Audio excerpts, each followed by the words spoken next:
A wise man once said that heaven is under our feet as much as it is above our heads. And seeing an untouched wilderness like this, I have to agree.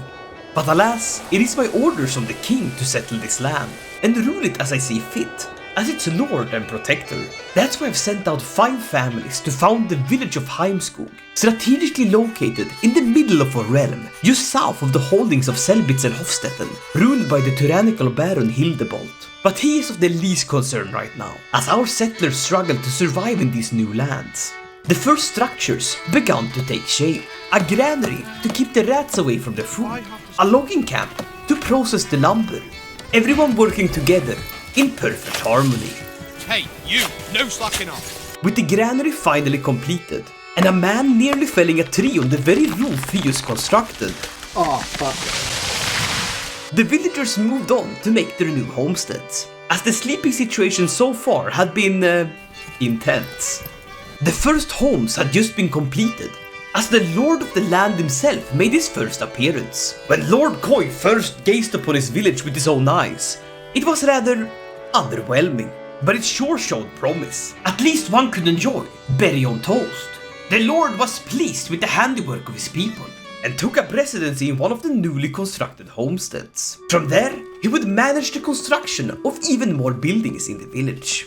As word spread across the land of affordable housing, more came to join our village. And with that, our settlement level increased. But with more people comes more responsibilities. So our king sent us a shipment of spears and shields to ensure that we could form our first well-regulated militia.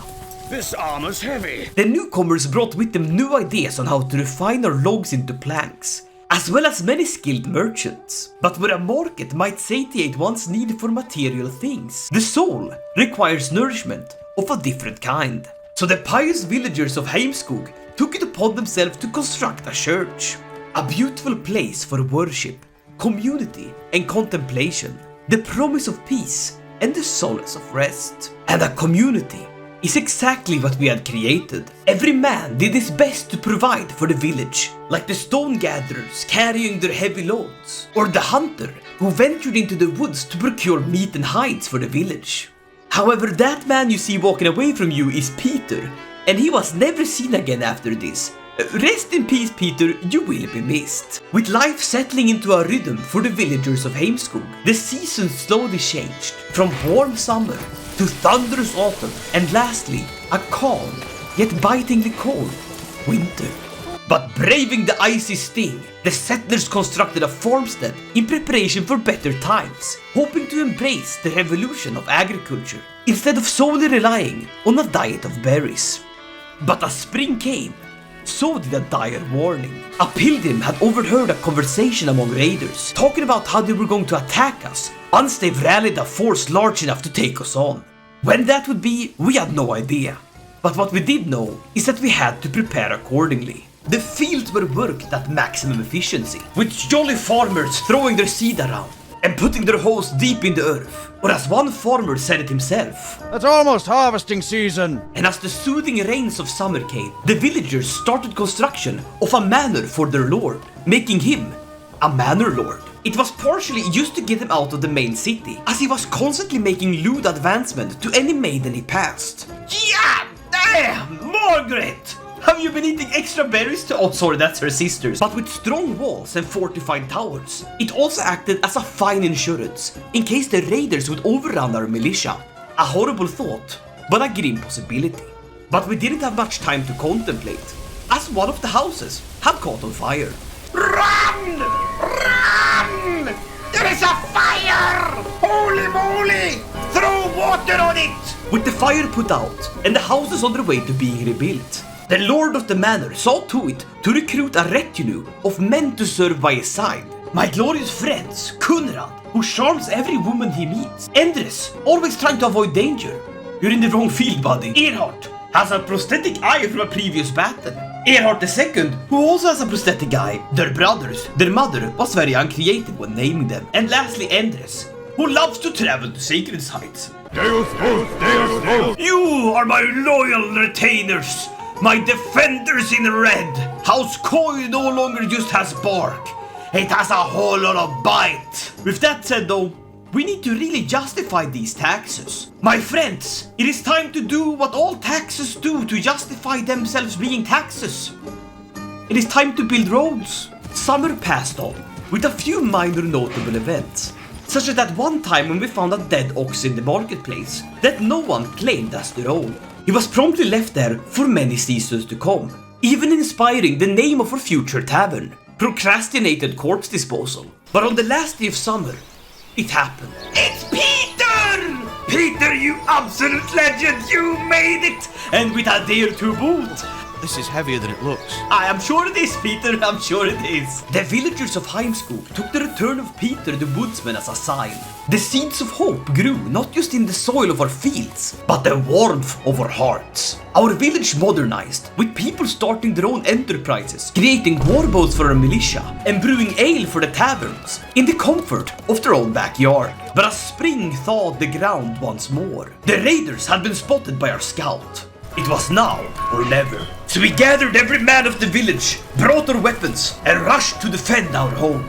Today, Margaret! Get out of the way! No, Margaret, we're gonna have a fight here! Margaret! All in favor of letting Margaret charge the raiders first, say aye? Aye! Well, it's settled then. Charge! And with our glorious armies marching to defend their homeland, it was time for Heimskog to show what we were made of. Mostly bread, berries, and a whole lot of ale. Fire away, ye bowmen! Aim high! Strike true! Spears at the ready! Our men fought valiantly for their beloved Heimskog, and eventually managed to drive back the vile raiders from whence they came. But as our soldiers rightfully rummaged through the pockets of the slain enemy, they found a crumpled note. To Arnulf the Bloodslayer, 300 gold coins and 50 loaves of bread will be delivered as your reward upon the sacking of Heimskog and the delivery of the head of Lord Koi. Failure is not an option. Best wishes, Baron Hildebolt. I knew the vile bastard had something to do with this attack, and it wouldn't be the last time we had to deal with him. But for now, we were victorious and begun our march home. The men of Heimskog marches home, hooray, hooray. They won the fight to live another day, hooray. They fought so hard and ate some lard and worked the farm so they never stopped. When the men of Heimskog finally marches home. Are we there yet? The men of Heimskog marches home, hooray, hooray. The raiders forced to flee and run away, hooray. With bow and spear and lots of cheer, they hurried home to drink some beer. When the men of Heimskog finally marches home. How long do we have to walk until we get home? The men of Heimskog marches home, hooray, hooray. They won the fight to live another day, hooray. They fought so hard and ate some lard and worked the farm so they never stopped. When the men of Heimskog finally marches home. With our enemies dealt with, we set our sights on not just surviving the land, but thriving. Our investment into craftsmen had been a massive success. The quality of the Skogheim warbow was light years ahead of anything the world had ever seen when it came to ballistic warfare, and the demand for this weapon was basically endless. Trade posts were constructed, means of transport was secured, and so commenced the golden age of commerce. The influx of almost endless amounts of gold let us import all manners of luxurious goods, as well as sturdy and weatherproof roof tiles, letting us renovate not just our homes, but the home of God himself. This kickstarted a construction boom, the likes of which never had been seen before. Come one, come all. East France.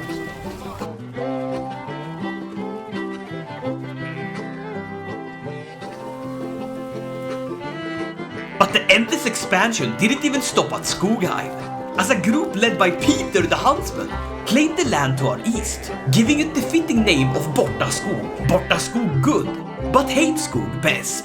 This untouched virgin forest would provide us with plenty of meat and hides, as well as further establishing our domain. But for all of the progress, all of the achievements, and all the gold we have made, nothing compares to what has to be done. It was inevitable. Baron Hildebolt, your tyranny ends here! The Baron thought himself clever, having hired mercenaries to bolster his forces, hoping to outnumber me. But his first and last mistake was underestimating the people of Heimskog, as among the shipments of roof tiles and clothing we had imported were also hidden weapons. He thought he'd faced a well-regulated militia, but we had created an army. We met the forces of the Baron in the borderlands, and then all hell broke loose.